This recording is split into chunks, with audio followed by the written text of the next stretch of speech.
nti abaweereza amabugo ekyo bakisanyukidde nnyo n'omuntu waabwe agenda kuziikibwa naye nze ndabawo okuba nti ettaka lye bagenda ditwala okusinza ku maanyi genda bige baleeteddemu ekyapa ate ne bakibalagako bulazi ne bamala ate ne bakizaayo nze nkiraga ate genda byewo kiyimba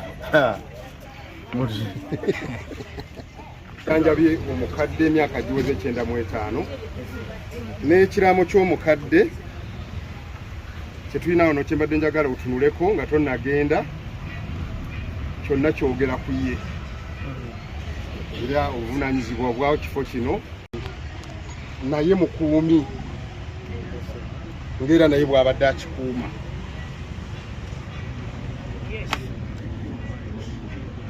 Obuwandiike bwe twali tufuna okuva ku ssaza ekkulu nga bagoberera ensonga eno bwe buno, ate kino kwe kulaama kw'omugenzi nga bwe kubadde mu buwandiike era bwe yakuleeta kwe nasinziira okugoberera ensonga eno ng'ayogera ku kyapa ate nga tekiriimu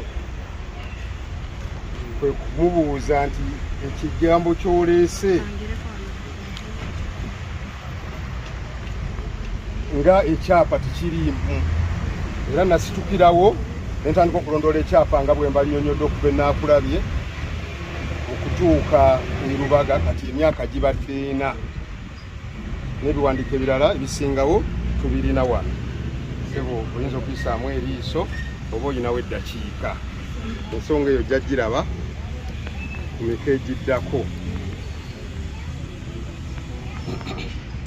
Mukadde waffe ate tamanyi kuwandiika, era kyetuva tukakasa nti tewali kiwandiiko kye yali akoze, abadde akozesa kinkumu, teyalinnyako mu ssomero.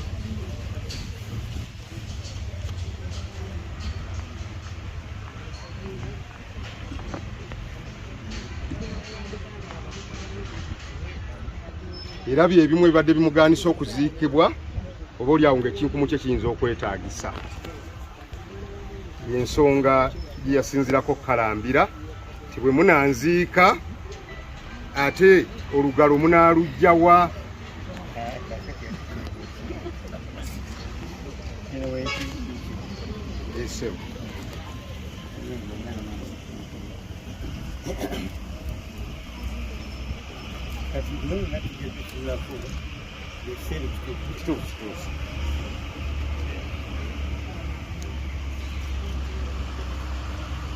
Obudde obutono tweyanziza kidde Mukama yebale basobozesa.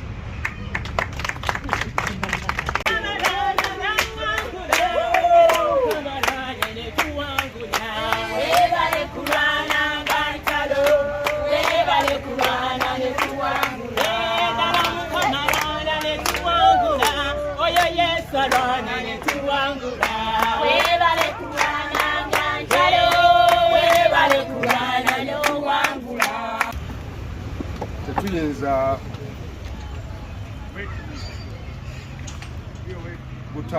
kuteebaza mukadde waffe Pulezidenti olw'okuyingira mu nsonga eno ng'ayita mu ofiisi yo,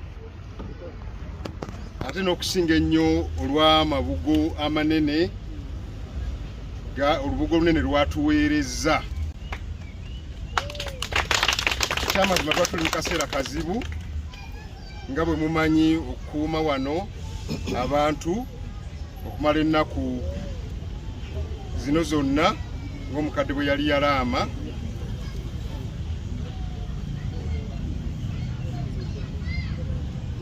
Akyamazima n'abayisa obuyisi babadde bakyama ne basaba omuwogo gwaffe omutono ennyo gwe badde tulinawo, ne bagulya ate olumala okulya ne bagenda. Yembeera mwe tubadde tutambulira.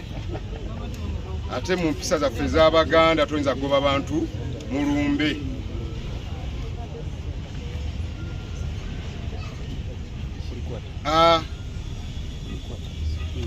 Sebo tukusuubiza nga bwe kibadde nti wano tubadde lutalo lwonna tetufunanga buzibu bwonna, tubadde bakkakkamu nga mpozi okutema empenda zokka ezibadde zitutuusa ku kino kyekyokka kye tubadde tukola, ne wano tewabadde nsonga yonna, era tukakasa amatu gammwe nga bwe gabeera ku gurawundi temulina kye muwuliddeyo. Naye era tusinga twebaza, twalina omusano twebaze poliisi etuli ekinnya n'empindi okuva wano ekyamazima eri busukka kkubo, bandibadde bakuwadda lipooti nti waliwo embeera enzito gye baalabye, kubanga babadde nabo beetegereza nnyo ebifa wano. Ssebo, oluvannyuma lw'otukakasa n'otugumya ensonga eno mugikuteeka nabwala, kuba kitubadde kisinga otulumya emitima, nga okuva omukadde lwe yafa tiddangamu kuwuliziganya n'abannaffe, twali tuwuliziganya oluvannyuma lw'ebbanga eddene ery'emyaka 4 ne basibawo ekkufulu nga tetukyawulira biva eyo. Mpozi okubalengera ku mutimbagano nga bagamba nti oba oli awo tuli basaatuusa ababbi b'ettaka, kyokka ng'emabega eyo tubadde tunyumya nabo nga batuwa ekitiibwa, nga batuyita bakulembeze bannaabwe. N'ekibadde kya nnaku nnyo abantu be tukulembera okuwulira nga batugambe bwe bati. Ensonga ezikwata kuziika, ssebo tugenda kutandikirawo okukola ku nteekateeka z'okuddamu okukomyawo mukadde waffe tumugalamize, era tugenda kuba nammwe tubategeeza, tubayite, tubadde tusabayo akaseera katono ddala tumale okuziikala omukadde waffe eyafudde naye wanju eno, muganda wo w'ekitiibwa Dani Muliika, naye muzzukulu wange, tugenda muziika enkya. Ate tusaba nga tuvudde mangu ddala mu kuziika okwo ne kuno okusobola obubaka era n'okwebaza pulezidenti mu bantu abangi abanaaba bakuŋŋaanye. Ssebo, tunaasembayo nga tusaba obukuumi obutukuumira ku kibanja kino paka ng'ensonga zino ziwedde, nga tetutaataaganyiziddwa, tusigaleko nga bwe tuliko era nga bwe tubaddeko emyaka egiwera nga tegigenda okuwera 10. Ssebo, kyetusaba pulezidenti atuwa obukuumi nga tutaataaganyiziddwa okubeerawo kwaffe kuno ku ttaka lino, paka ensonga eyo weeneggwa, tetusinga okusaba ekyo. Maliriza n'okwongera okwebaza ate mmwe n'abakulu be muyise nabo,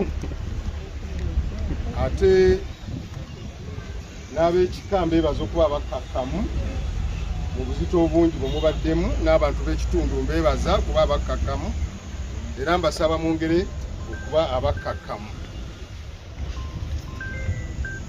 Neebaza bannamawulire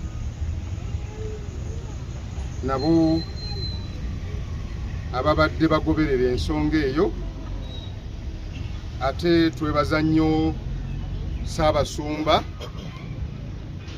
okuba nti okuva lwe yayingidde mu nsonga eno tulaba ng'etambula, ate ne mukadde waffe Katikkiro abadde agigoberera eno ne bakugira okutuukako wano ne nga badde bagoberera. Mwonna Mukama bampere nnyo omukisa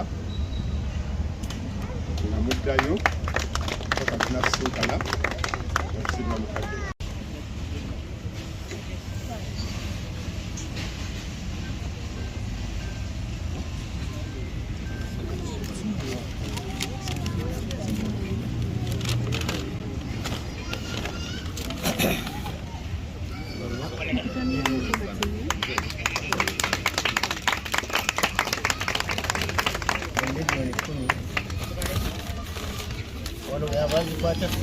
Ssebo, ono muto wange Bisere Patrick ye omugenzi abadde amuyita Sengaawe, omugenzi teyazaala mwana wuwe mu nsi era kyemuvudde mulabanga ebigambo bino bati bifaanana bwe biti ng'abantu balabanga ataliiko babe ye yamuzimbirawo ennyumba zino ze mulaba afunemu akasente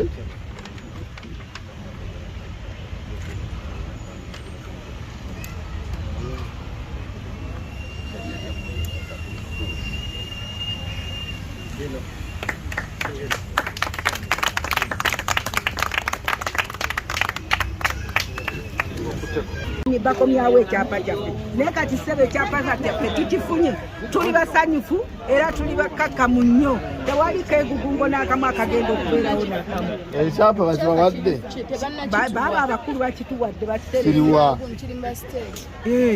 era omutima gutuli wamu naye okusinga eri gye babadde batugamba tuli ekyapa kikyaliwa state ate balwadde baleese tuli basanyufu nnyo okulaba nga batulaze ku kopi y'ekyapa kyaffe n'emitima giri bulungi kati tuli bakulu tuli bakuwaana nga tumanyi kituwe kiri awo kati tuli ku nnono era tuli basanyufu nnyo bannange twebaza pulezidenti waffe atuweereza amabugo okutubudaabuda emitima gyaffe yeebale nnyo yeebalire ddala naye twebaza gavumenti ne bannaffe bafaaza beebale nnyo beebalire ddala kuba omubiri gwa ssenga waffe gubadde gutuluma obutawunyizibwa beebale nnyo beebalire ddala kati kyaki egenda okujja emusabire kyaki yennyini yakyakigende tunabadde tegeera bulungi kasaba tuwadde ekintu kyaffe tuneeyiiya so muwulira mutya kati tuwulira essanyu kubanga tugenda muebizibu giwulidde tuyimbye obuyimba ano bateebereza omukama atubeereddewo era tumwebaza yeebale nnyo yeebalire ddala